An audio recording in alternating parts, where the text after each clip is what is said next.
In a scale of government, the Treasury is saying that the liquidity crunch currently being experienced in the country is partly caused by pending bills to suppliers from the national and county governments.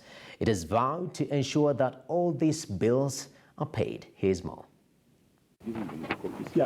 After the Auditor General verified and approved the payment of 51.2 billion shillings out of a total of 88.98 billion shillings of pending bills in 2018, the National Treasury directed that all the bills be cleared by the end of the 2018-2019 financial year.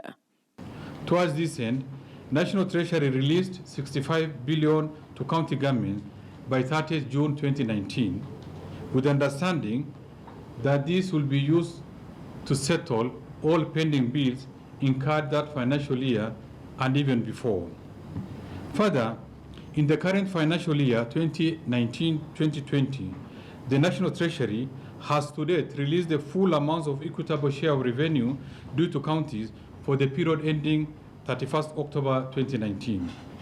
Our analysis, however, shows that only the following 12 county governments commendably, and we really commend them, complied with the directive and cleared the eligible bills.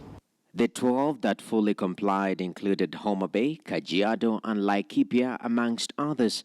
20 counties partly complied, with 15 counties making no effort to clear its pending bills. This included, among others, Narok, Mombasa, Kirinyaga, and Nairobi County. To that effect, from 1st December 2019, the Treasury will stop the transfer of equitable share of revenue for the financial year 2019-2020 to the 15 counties and 53 national government ministries, departments, and agencies that have made no effort to clear pending bills.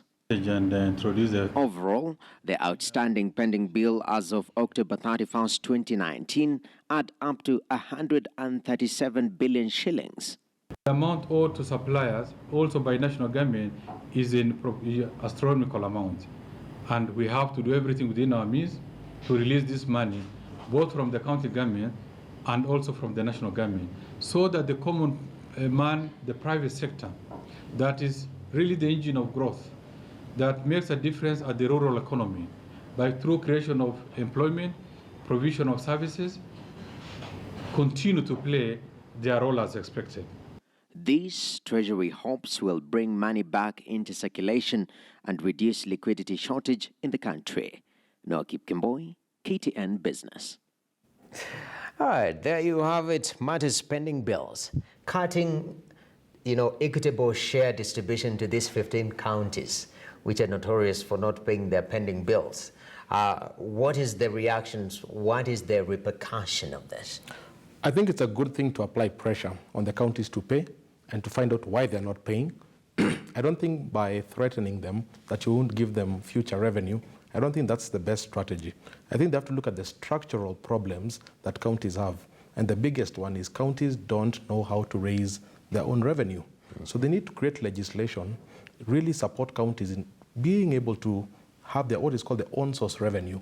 If counties have that, they will not need any advice from the national government. So I think that threat is not good, because what it will do, it will create further cash crunch in the future, because now those counties won't even be able to pay their own salaries, they won't even be able to service their rents. So I think it's one thing that can create additional problems. I think what they need to really look at is helping counties be able to raise their own revenue, and there are measures that can facilitate that. Definitely, and also the issue of accountability, because Treasury says it released some money to clear pending bills in the counties and also some departments, that is on the national government side.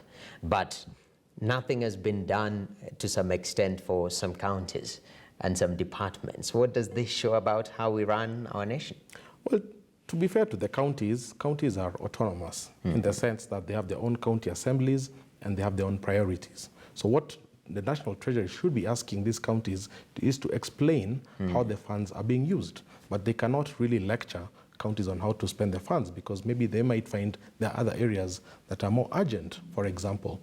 So those are the things. It can't be talking down to counties. It has to be a mutual working relationship in which counties, yes, they expect funds from the national government, but they have their own constitutional mandate to be able to create their own budget, to have their county development plan. So it has to be a respect on both directions. Definitely, and even as we close up on this issue of pending bill, the expected impact, because they're saying, the liquidity crunch that we are having in the country is due to a lot of suppliers not being paid. If we clear counting, pending bills as a nation, what impact should we be expecting in the economy?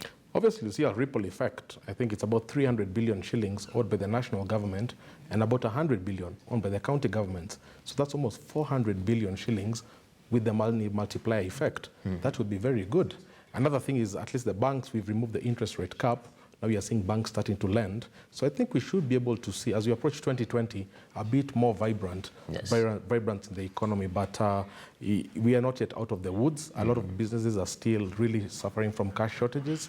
And I think it's something they need to continue pressing on, at least to the end of this year. All right. Okay, so that is matters pending bills.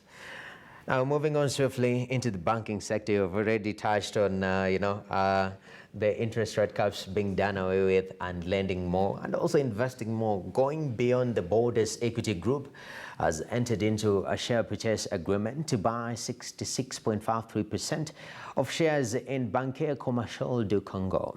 I hope I pronounced that right.